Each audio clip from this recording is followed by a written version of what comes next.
Good morning friends, हमारी class agriculture biology में आपका स्वागत है। हमारा पहला चैप्टर पादप प्रजनन। पादप प्रजनन के हमने जो है उद्देश्यों को पढ़ा था। इसके अंदर हमने पादपों में विभिन्नताएं किस प्रकार से उत्पन्न करवाई जाए उसके बारे में अपन ने फर्स्ट स्टेप देखा कि विविधता का उत्पादन। विविधता का उत्पादन का अर्थ होता है पादपों में जो विविधताएं होती हैं वो किस प्रकार से उत्पादित की जाए ताकि नई किस्मों का जो है वो विकास किया जा सके। इसके अंतर्गत अब हमने जो है सबसे पहले ग्रामीण के बारे में पढ़ा था, ग्रामीण या घरेलूकरण। ग्रामीण या घरेलूकरण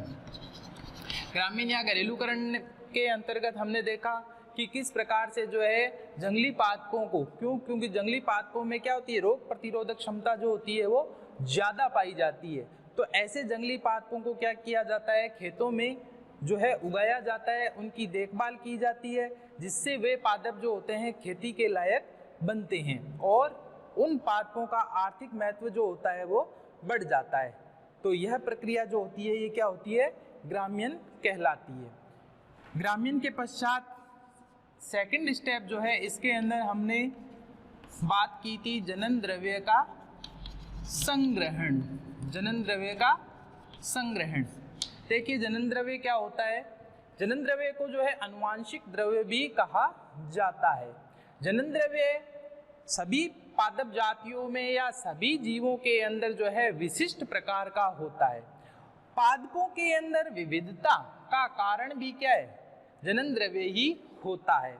अतः सभी पादप जातियों, सभी फसली पादपों के जनन द्रव्य को क्या किया जाए, संग्रहित किया जाए ताकि आवश्यकता पड़ने पर हम उस जनन द्रव्य का उपयोग उन्नत किस्मों के विकास के लिए कर सकें। जनन द्रव्य के अंतर्गत एक ही पादप जाति या उस जाति से संबंधित जितनी भी जातियां हैं उनके समस्त जीनों का जो योग होता है वह उस पादप जाति का क्या कहलाता है, जनन द्रव्य कहलाता है। जनन द्रव्य का संग्रहण भारत के अंदर जो संस्था है NBPGR के द्वारा किया जाता है। इसका हमने नाम भी पढ़ा था, national bureau of plant genetic resources, राष्ट्रीय पादप अनुवांशिक संसाधन ब्यूरो। तो इसे जो है NBPGR कहा गया है। यह क्या करता है, भारत के अंदर मिलने वाली समस्त पादप जातियों के जनन द्रव्य के संग्रहण का कार्य करता है और विभिन्न संस्थाओं को जो है उन्नत किस्मों के विकास के लिए इस जनन द्रव्य का क्या करता है, वितरण भी करता है। जनन द्रव्य का संग्रहण जो होता है इसे ग्रामीण के आधार पर दो भागों में बांटा गया है। ग्रामीण के आधार पर जनन द्रव्य जो होता है इसे दो भागों में बांटा गया है। पहला है इसके अंदर कृष्य जनन द्रव्य। कृष्य जनन द्रव्य, कृष्य जनन द्रव्य का अर्थ होता है ऐसे पादप जो कृषि के अंदर प्रयुक्त होते हैं, यानी कि कृषि में या खेतों में उगने वाले जो पादप होते हैं उनका जो जनन द्रव्य होता है उसे कृष्य जनन द्रव्य कहा जाता है। तो इस जनन द्रव्य को भी क्या किया जाता है, इस संस्था के माध्यम से संग्रहित किया जाता है ताकि और ज्यादा उन्नत किस्मों के लिए इसका उपयोग किया जा सके। सेकंड इसके अंदर होता है जंगली जनन द्रव्य या वाइल्ड जर्म प्लाज्म।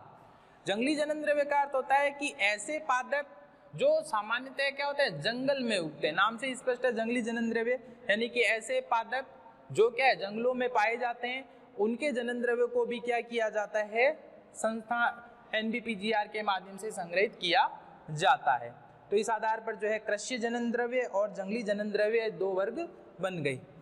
उत्पत्ति के आधार पर भी जो है जनन द्रव्य को दो भागों में बांटा गया है। इसके अंतर्गत आता है देसी जनन द्रव्य और विदेशी जनन द्रव्य। देसी जनन द्रव्य और विदेशी जनन द्रव्य। देसी जनन द्रव्य का मतलब होता है कि ऐसा जनन द्रव्य या ऐसे पादप जो कहाँ पर पाए जाते हैं, हमारे देश में पाए जाते हैं, तो उन पादपों के जनन द्रव्य को क्या कहा जाएगा? देसी जनन द्रव्य कहा जाएगा। इनका संग्रहण भी जो है संस्थाओं के माध्यम से किया जाता है। जबकि विदेशी जनन द्रव्य जो होता है, इसके अंतर्गत भारत से बाहर जो पादप जातियां पाई जाती है उनको क्या किया जाता है? संग्रहित करवाया जाता है। तो उनके जनन द्रव्य को क्या किया जाएगा? संग्रहित किया जाएगा। तो इसे जो है विदेशी जनन द्रव्य कहा जाता है। तो इस आधार पर जो है ये दो प्रकार के हो गए, ग्रामीण के आधार पर और उत्पत्ति के आधार पर। अगला इसके अंदर है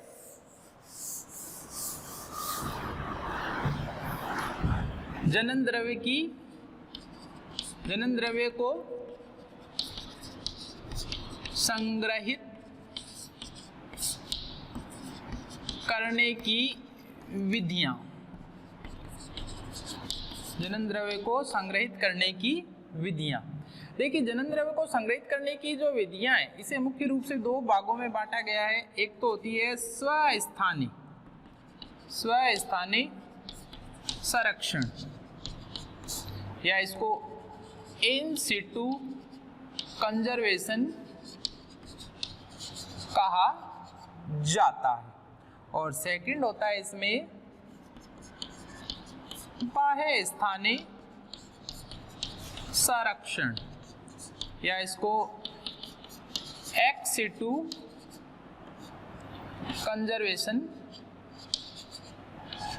कहा जाता है।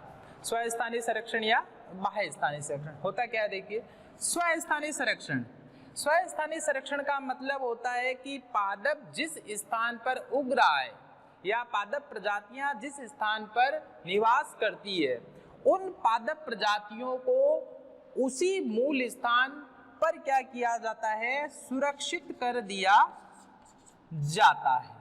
यानी कि ऐसे पादप जो अपने प्राकृतिक आवास में उगते हैं, उस प्राकृतिक आवास को ही क्या कर दिया जाएगा? सुरक्षित कर दिया जाएगा, जिससे क्या होता है कि उन पादप प्रजातियों को हानि नहीं पहुंचती, और उस कारण से क्या होगा? वहां पर उन पादप प्रजातियों का जनन द्रव्य जो होता है वह सुरक्षित रहता है। तो इस प्रकार के संरक्षण को स्वस्थानीय संरक्षण कहते हैं। स्वस्थानीय संरक्षण के अंतर्गत विभिन्न प्रकार के पादप उद्यान और पादप अभ्यारण्य जो है बनाए जाते हैं, सेंचुरी पार्क बनाए जाते हैं, जहाँ पर क्या होता है? पादप जो होते हैं वे क्या होते हैं? अपने प्राकृतिक अवस्था में जो है बने रहते हैं। तो उसके कारण से भी क्या होता है? पादप जातियां जो होती है वो अपने मूल स्थानों पर क्या रहती है? सुरक्षित रहती है। तो इस प्रकार का संरक्षण जो होता है इसे स्वस्थानीय संरक्षण कहा जाता है। जबकि स्वस्थानीय संरक्षण के अंतर्गत मानव गतिविधियां जो होती है ये क्या होती है? प्रतिबंधित होती है। प्रतिबंधित का मतलब है कि इन स्थानों पर जो है पेड़ों की कटाई पर, जीवों को के शिकार करने पर इन पे क्या होती है? रोक लगी हुई रहती है। तो ये प्रतिबंधित क्षेत्र होते हैं, और प्रतिबंधित क्षेत्र होने के कारण से ही क्या होगा? यहाँ पर जो है इन प्रजातियों के जनन द्रव्य जो होते हैं ये संग्रहित व सुरक्षित बने रहते हैं। जबकि सेकंड जो है बाह्य स्थानीय संरक्षण, नाम से स्पष्ट है कि ऐसा संरक्षण जिसमें क्या किया जाता है? पादप प्रजातियों को जो है उनके प्राकृतिक आवासों से निकाल करके किसी दूसरे स्थान पर क्या कर दिया जाता है? स्थानांतरित कर दिया जाता है, और वहां पर उनका संरक्षण व सुरक्षा जो है की जाती है। तो इस प्रकार का जो संरक्षण होता है उसे बाह्य स्थानीय संरक्षण कहते हैं।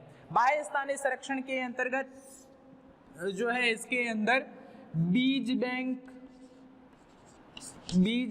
आते हैं। बीज बैंक अर्थात ऐसे संस्था या ऐसे जो है इंस्टीट्यूट जहां पर क्या किया जाता है? बीजों को सुरक्षित किया जाता है। क्यों? क्योंकि पादप के अंदर बीज जो होते हैं ये क्या है? नए पादपों के विकास के लिए आवश्यक होते हैं। नई फसलों का जब उत्पादन होगा तो बीजों के माध्यम से होगा, तो ऐसे बीजों को क्या किया जाता है, यहाँ पर भंडारित एवं सुरक्षित किया जाता है और आवश्यकता पड़ने पर इन बीजों को जो है वितरित किया जाता है किसानों को, और उनसे क्या किया जाता है, नई फसलें या नए पादप जो है वो प्राप्त किए जाते हैं। तो ये जो होते हैं बीज बैंक कहलाते हैं।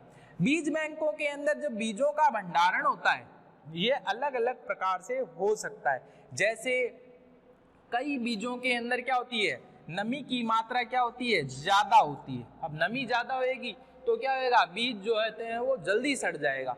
तो इसीलिए क्या किया जाता है, ऐसे बीजों को जिनमें नमी की मात्रा ज्यादा होती है उनमें क्या किया जाता है, बीजों को भंडारित करने के लिए इनमें नमी को जो है 6% तक क्या कर दिया जाता है, घटा दिया जाता है, जिससे क्या होता है, बीज जो होते हैं वो लंबे समय तक क्या रहते हैं, सुरक्षित बने रहते हैं। तो इस आधार पर क्या होगा कि बीजों में से नमी को क्या किया जाएगा, 6% कम किया जाएगा और उन बीजों का भंडारण किया जाएगा। जिन बीजों के अंदर क्या होता है, तेल की मात्रा ज्यादा होती है, जिन बीजों के अंदर क्या है, तेल की मात्रा क्या होती है, ज्यादा होती है, उन बीजों को क्या किया जाता है, 18 डिग्री सेंटीग्रेड पर भंडारित किया जाता है। तो 18 डिग्री सेंटीग्रेड पर रखने से क्या होता है, इन बीजों का जो है भंडारण जो होता है वो कुछ समय के लिए क्या होता है, बढ़ जाता है। तो ऐसे बीजों को जो है 18 डिग्री सेंटीग्रेड पर रखा जाता है। कई बीज ऐसे होते हैं जिनमें तेल की मात्रा क्या होती है, कम होती है, तेल की मात्रा क्या होगी, कम होगी। तो ऐसे जो बीज होते हैं, ऐसे जो बीज होंगे इनको क्या किया जाता है, -196 डिग्री सेल्सियस तरल नाइट्रोजन पर रखा जाता है, -196 डिग्री तरल नाइट्रोजन पर रखा जाता है। और यह प्रक्रिया जो होती है इसको क्रायो प्रिजर्वेशन भी कहते हैं, क्रायो प्रिजर्वेशन भी कहते हैं। तो इसे जो है -196 डिग्री तरल नाइट्रोजन पर भी रखा जाता है जिन बीजों में क्या होती है, तेल की मात्रा जो होती है कम होती है। तो इस आधार पर जो है विभिन्न प्रकार के जो है बीज बैंक जो है बनाए जाते हैं, जहां पर क्या किया जाता है, इन बीजों को सुरक्षित किया जाता है। इसके अलावा बीज बैंक के अलावा जो है प्ररोह शीर्ष बैंक भी जो है बनाए जाते हैं, सूट टिप बैंक भी बनाए जाते हैं, जिनमें क्या किया जाता है, पादप के प्ररोह भाग को क्या किया जाता है, सुरक्षित किया जाता है और इन प्ररोह भागों से क्या किया जाता है, वापस नए पादप जो होते हैं वो प्राप्त किए जाते हैं। इसके अलावा डीएनए बैंक भी बनाए जाते हैं, जहां पर क्या किया जाता है, पादप प्रजातियों के डीएनए को सुरक्षित किया जाता है। इसके अलावा कोशिका या अंग बैंक, ऑर्गन बैंक भी जो है बनाए जाते हैं, जहां पर पादप के विभिन्न भागों को क्या किया जाता है, सुरक्षित व संग्रहित किया जाता है। पादप कोशिकाओं को भी क्या किया जाता है, सुरक्षित किया जाता है। तो इन सब के माध्यम से जो है क्या किया जाता है, पौधों के जनन द्रव्य को क्या किया जाता है, सुरक्षित किया जाता है। तो ये जो है बाह्यस्थानीय संरक्षण है। इसके अंतर्गत एक पादप है जिसका नाम है गिंको बाइलोबा। यह एक जिम्नोस्पर्म का पादप है, गिंको बाइलोबा जिम्नोस्पर्म का पादप है, जिसे मेडन हेयर ट्री भी कहा जाता है।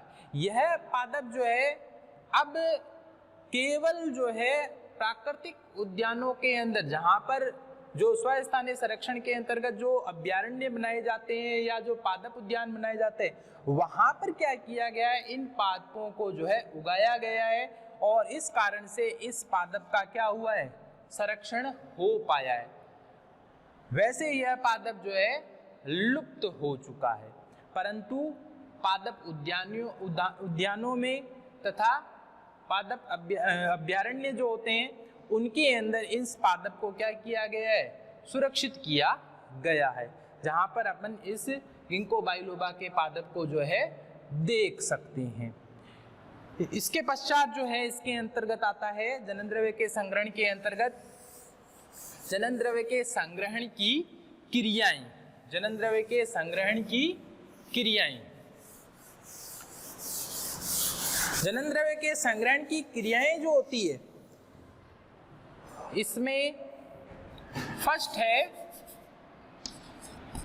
जनन द्रव्य के संग्रहण की क्रियाएं।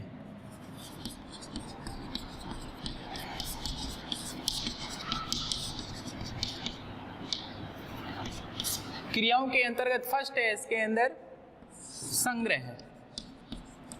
संग्रह का अर्थ कलेक्शन। कलेक्शन में क्या किया जाएगा, पादप के जनन द्रव्य को क्या किया जाता है, विभिन्न क्षेत्रों से क्या किया जाएगा, संग्रहित किया जाता है। तो विभिन्न क्षेत्रों से क्या किया जाता है, इन पादप प्रजातियों के जनन द्रव्य को क्या किया जाएगा, संग्रहित किया जाएगा।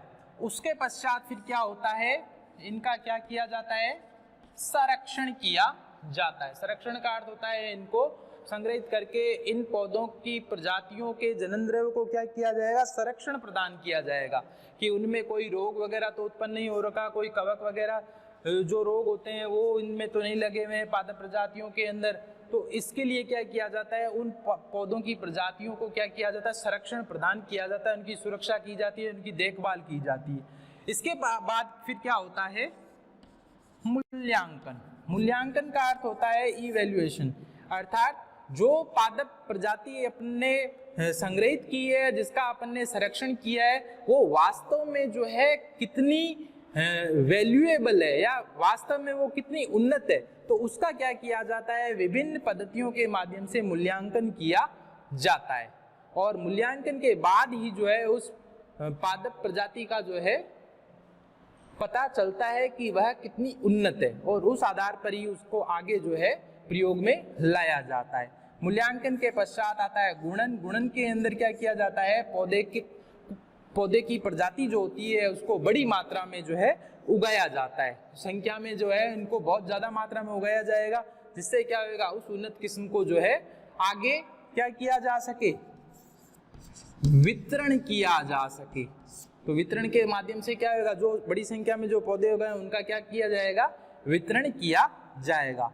और इसके बाद फिर आता है इसमें लास्ट स्टेप, उपयोग। उस उन्नत किस्म का क्या उपयोग है, तो इस आधार पर जो है जनन द्रव्य के संग्रहण की क्रियाएं होती है।